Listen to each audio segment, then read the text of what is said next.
CEOs of various nodes which are already developed, several officials from the other areas which are under development, state representatives, captains of industry, and more particularly, I must say, all those who have benefited from these projects, some of whom we heard just now.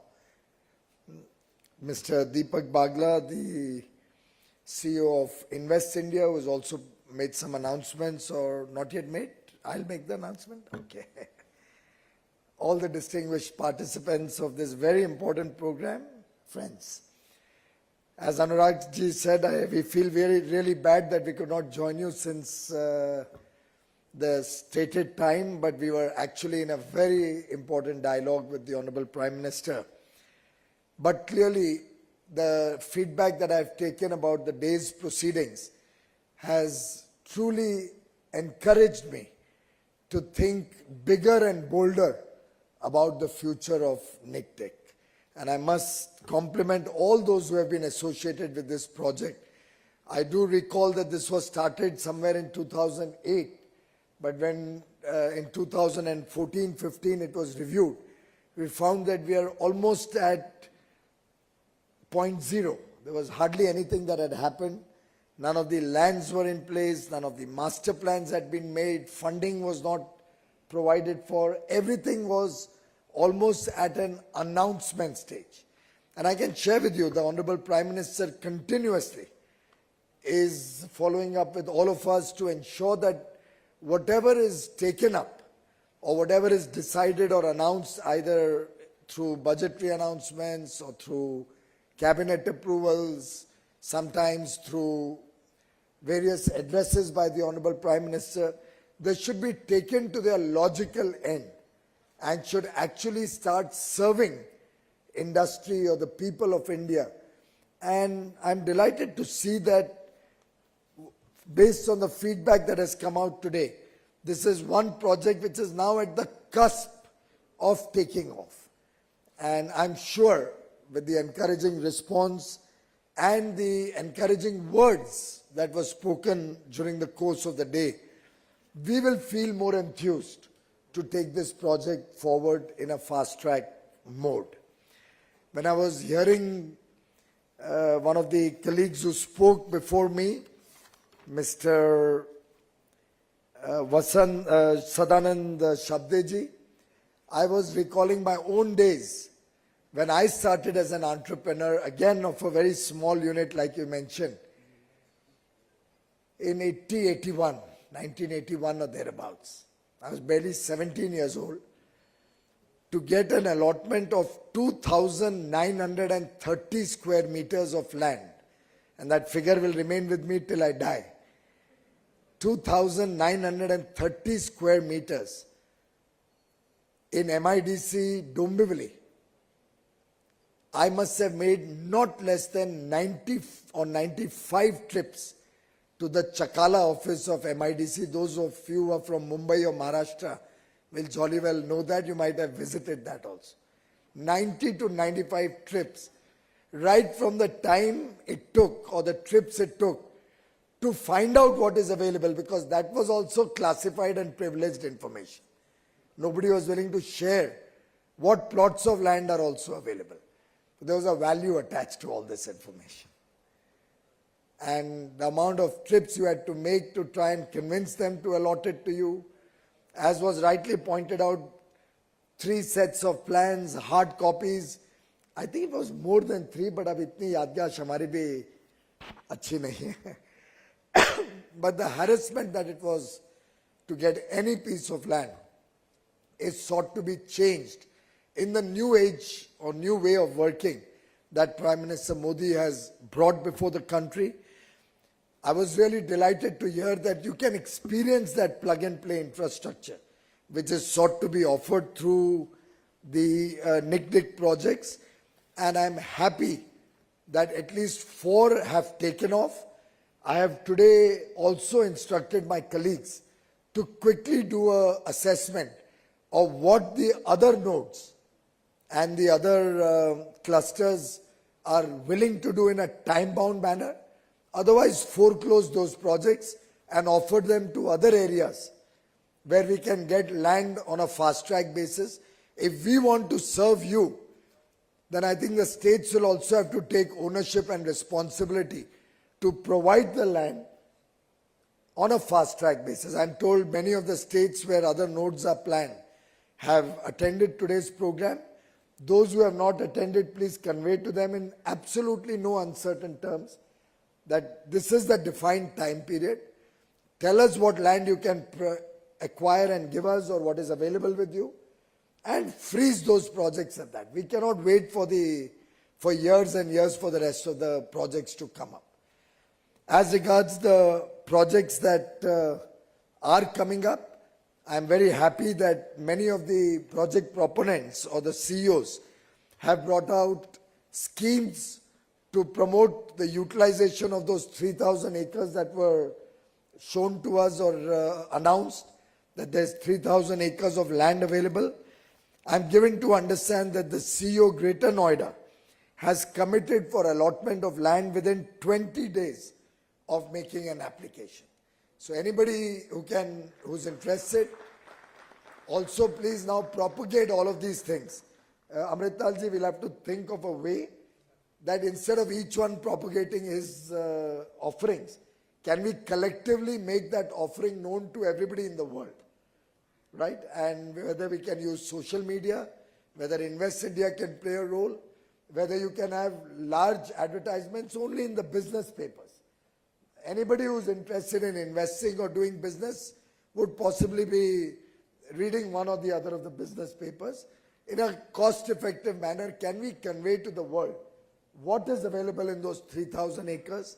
The CEO Dholera has also made an offer which I'm sharing with you. He has said that 30% of the land which is there in Dholera or which is available in Dholera, the first movers or the anchor investors who pick up 30% of the land available will be given a 50% discount, not a small discount. So what I saw is about 1 crore of rupees an acre will straight away come down to 50 lakhs or thereabouts per acre. From the brochure that has been given to all of you, which has the price of the land, my estimate is it's about 1 crore, or maybe in the case of Dholera, slightly less than that. No, Dholera is about 1 crore of rupees an acre.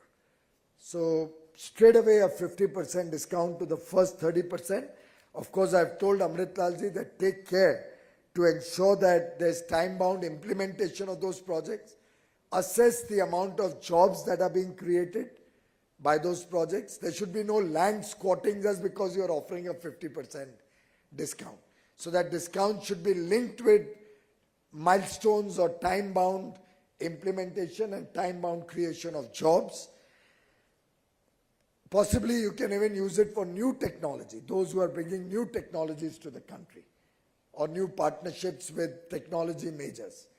And Greater Noida, of course, is a very expensive piece of land, but Dholera can also take larger projects, land being affordable. We have also asked all the 4 CEOs to look at payment terms, to look at deferred payments, to help you plan your cash flow, and protecting the net present value, so that at any point of time there's no criticism that the government has lost value. But whatever is there will be known transparently and publicly to all. And since all applications are online, we will know who applied first, what area he requires, what jobs he's creating or committing to create, and then ESI, PF data can be used to ensure that those jobs really get created.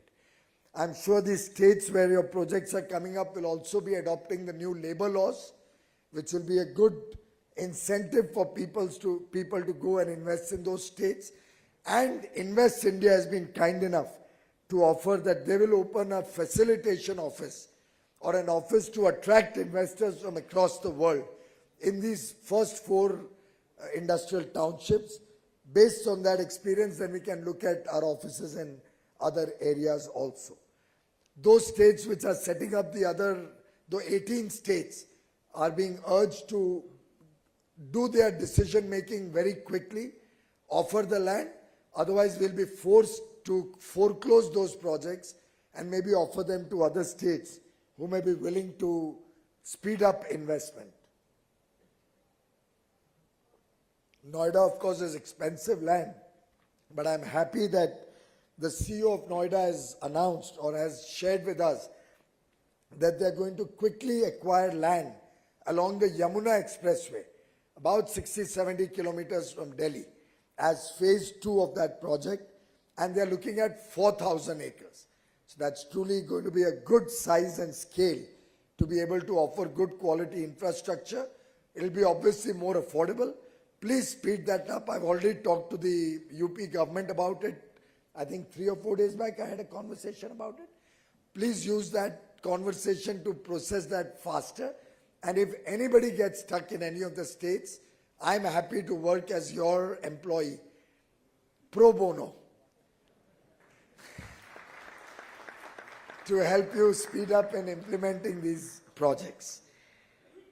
I am also open to new ideas. So I request all of you to share with us, through the CEOs or through Amritalji and his team. Rajendra Ratnu, Joint Secretary, is also here, other colleagues, Abhishek is here. Please share with us your ideas. For example, I was asking, what about testing facilities? Are they being made available? I'm told some infrastructure for common testing facilities is being created, but should there be a demand for specific testing? Take, for example, the transformer company which came up. Transformer testing is a very specialized activity. Of course, I don't know where in Aurangabad they are located. We are through PM Gati Shakti. We are mapping all the testing infrastructure in the country also. But anywhere, and I'm saying this beyond the NICDC projects also, if industry is working in clusters and requires any specific testing facilities, BIS is willing and happy to set up testing facilities whichever part of the country there's adequate demand for that test facility. We will invest in the most modern testing equipment and make it available at very affordable prices so that industry can get testing at nearby locations. Of course, in the NICDC nodes, we'll be happy to provide testing facilities wherever there's a commonality of interest. Of course, if there's one unit, then he'll have to arrange for his own testing facilities. There also, if required, BIS or QCI can authorize that testing facility and make it a approved facility if it's of high quality with good equipment. And we may also find a way, Anuragji, find some solutions to this, that if somebody, let's say the transformer company, I don't know, I'm just talking to the top of my hat right now, if they invest in setting up a facility for testing transformers in their premises, but their requirement may not be round the year or may not be so large, we may even allow them to offer it, once approved, to other people who may want to use that facility in the vicinity and charge a reasonable price for it. That's of course a contract between the user and the provider of the facility. We need not interfere in that. But we may allow them to, ultimately the nation's assets have to be put to good use. As we say in business management terminology, let's sweat our assets as much as we can. Let's put to use whatever infrastructure or facilities are created wherever to the maximum possible use.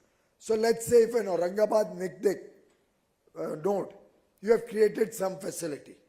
If the nearby area also requires it, maybe outside your zone, and you have spare capacity without compromising the needs of those who are within the zone, I think for a fair cost, you should allow that. There's no harm in it. Ultimately, it will serve somebody in the country and serve industry in general. But as I said, without compromising the priority that our own units within the zone should receive.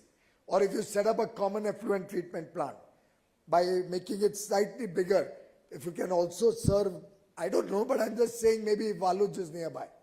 Or एक और है ना औरंगाबाद के पास दूसरा. There are 2-3 industrial estates there. I have no problem if pipelines can be drawn and if it's viable and necessary. I'm not forcing a thing. I'm just saying work with an open mind so that we can use our assets to the maximum capacity. Somebody mentioned, and I think again, Mr. Shedge mentioned that he's born, he wishes he was born now and he was born 25 years too early. It reminds me of what Prime Minister Modi had said while addressing the nation, that while most of us in this room may not have been born at the time India gained independence, and I'm saying this in the context of 75 years of independence, Azadi Ka Amrit Mahotsav, which we are celebrating. Prime Minister had said that while most of us, and particularly our young boys and girls over here, may not have been born to fight for the country's independence or serve the nation in the independence struggle, I think we need not stress over it, we need not feel bad about it. We have an opportunity today, over the next 25 years of Amrit Kal, as we go from 75 to 100 years of independence, as we progress from a developing nation to a developed nation, which should be our collective vision and endeavor. I think we can all become soldiers of this fight, of this effort in the Amrit Kal, to work for the nation, serve the nation. And that's an opportunity which all of us have. So let's not lose that opportunity. Let's participate in this growth story that India is working on. And let's see how we can make the best use of available facilities and also come up with ideas for the future. I visited the Dwarka Exhibition Center yesterday. Of course, many of you may be aware that at ITPO, the Pragati Maidan complex where we've been having trade fairs for years and years, I've attended them when I was a child, so it must be at least 40 or 50 years old, if not more. We are creating world-class exhibition facilities, comparable to anywhere in the world, both at Dwarka and at ITPO. And I think we have such facilities in Mumbai now, at the Dhirubhai Ambani exhibition complex that has come up at BKC. We have a similar very good facility in Noida, I think, Greater Noida. So India now wants to play an increasingly important role in the MICE activities. MICE as in, I think, exhibitions and conferences, meetings. Right. So in that area, we want to create world-class facilities, and we want to create a situation that tomorrow or a few years from now, instead of the world running to participate in Hanover at European costs, would be more happy to come to New Delhi or Noida, or at times, like Hanover Fair, we could have combined exhibition in Dwarka, in Pragati Maidan and Noida, all collectively creating an ecosystem which is of the scale that no other country can offer. So let's think big in our ambitions. That was the idea that I wanted to share with you. I'm sure going forward, we'll look at huge amount of job creation. This 3,000 acres. I think, Amritalji, we should set a time frame, whether it can be Diwali or it can be the year end. We must set a time frame that in this period, this 3,000 acres should be put to good use. I know we lost good time during the COVID 2 years. Otherwise, a lot of these areas would have been by now put to use. But let that bygones be bygones. Let's plan for the future more efficiently and look at these 3,000 acres starting to serve the nation. Moment that happens, A, your cash flows will be unlocked. B, other states will be encouraged to look at speeding up their projects. C, you can look at phase 2 like you're doing in Noida. D, the ecosystem around this will create many more indirect jobs and will encourage people to flock towards the NICDC when more and more of friends like Hare and all the other colleagues who spoke today. The word of mouth publicity will be worth its weight in gold. And therefore, I think the important message to all of you is, and that is why today's investor roundtable was conceptualized, that the word goes out, this 3,000 acres of plug and play is available. Any more facilities you require there, we are ready to provide. We are ready to look at very, very attractive payment terms. Happy to look at, for example, what Dholera has offered today. So there should, I hope this results in a little bit of a rush. But of course, everything should be done in a very, very transparent manner. As I said, have certain rules of the game. No squatting on land, high job creation, new technologies, and effectively give land for the immediate need and maybe 1 or 2 phases of growth, again in a reasonable time frame. And if we can achieve this, I think the sky is the limit for the future of NICDC. This pioneering infra program also being dovetailed now with PM Gati Shakti National Master Plan, by which we'll be able to give better connectivity to all these nodes. We'll be able to offer all these lands through our land bank, which is in public domain, as a part of our national single window, which is already out in public. All approvals in these NICDC areas can be directed through the national single window. So tell all those who are coming in to buy land to do the whole process through NSWS. So there'll be greater adoption and testing of NSWS also. And we'll know what improvements that requires. Business persons will get a feel and a sense of the advantages or the speedy approvals that the national single window offers.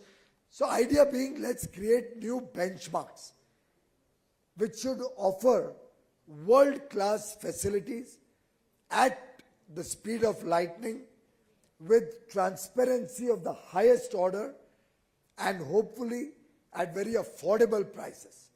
That should be our mantra to make India an investment destination of choice over any other.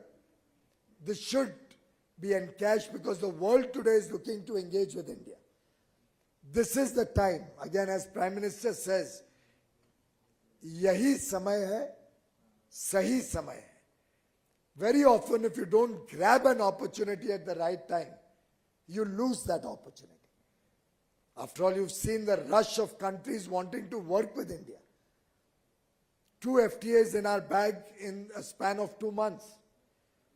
3 or 4 others at advanced stages of negotiation. Prime Minister of UK already in India, possibly by now, maybe in Delhi also. The European Commission President coming in on Sunday. The summit with President Biden barely, 2 weeks ago, or 10 days ago? Look at the interest the world is evincing in India. Today, Prime Minister Modi is the world's tallest leader amongst democracies.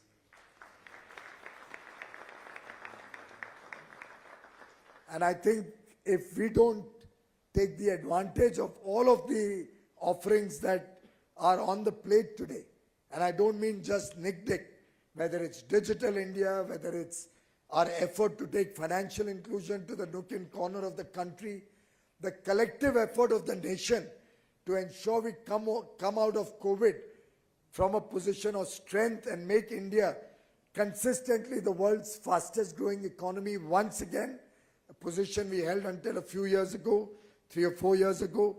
Use all these smart cities and the infrastructure being created across the country.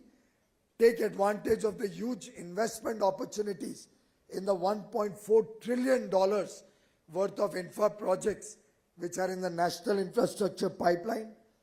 Use the facilities of NICDC and the new upcoming areas. Reach out to the rest of the world to attract greater investments into India. Build upon the highest ever export that India has ever done, $670 billion. Goods and services combined. Highest ever India has ever done. And individually also the highest in goods and the highest in services. It's a great building block on which we should now grow further in this 75th year of independence. The world wants to do business with us. We have to now choose whether we want to take this forward, whether we want to enjoy the fruits of the global outreach that is available, whether we want to enjoy the fruits of the world's attention, which is today fixated on India. And I am sure smart businessmen, many of them in this room, others whom I hope this message will be conveyed through our industry associations and the EPCs who have come in big way today. I hope the message goes that the smart businessmen will not lose any opportunity to take advantage of these smart industrial townships that have been created. I'm confident that today's outreach program will result in significant outcomes. Maybe 3 or 4 months down the road, we should do another session where we'll review what has happened, maybe around Diwali or so, see how much of this message has reached the length and breadth of the country, what happens with the 3,000 acres that you already have, what the other state governments are doing, how many more projects get fast-tracked, and whether collectively our vision aligns with the vision of Honorable Prime Minister for a new India, building an Atmanirbhar Bharat, new energy being put into all our programs, the collective commitment of all of us to take development to 135 crore Indians across the country, ensuring that the prosperity of every single individual is our collective commitment, our collective endeavor.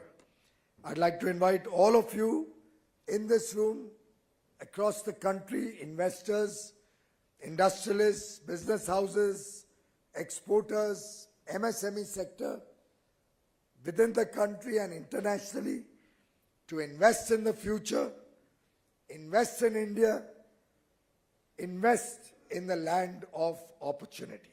Thank you very much.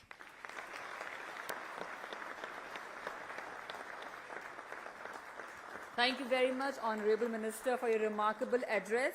All of us present here are highly benefited by the same. We look forward to your esteemed presence in the coming times also with us. Thank you very much. I now request Shri Rajendra Ratnu, Joint Secretary, DPIIT and Director, NICDC, to propose vote of thanks.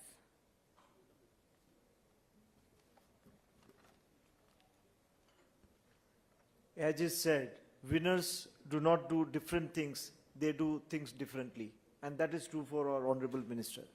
Always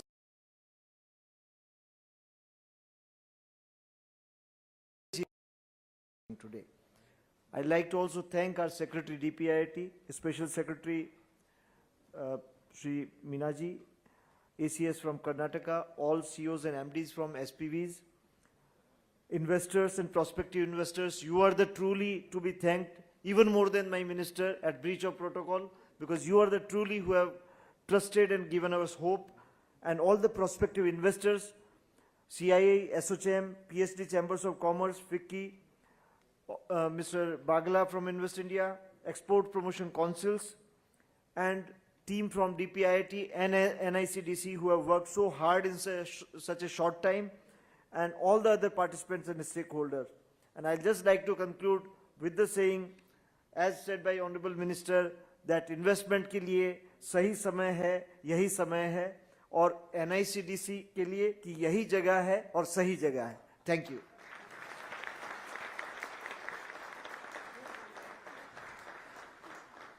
We once again thank our Honorable Minister, Shri Piyush Goyal ji, for his immense contribution and support. We request the gathering to please join us for dinner. Thank you all for your participation and support. Wish you all a great, great evening ahead. Thank you very much.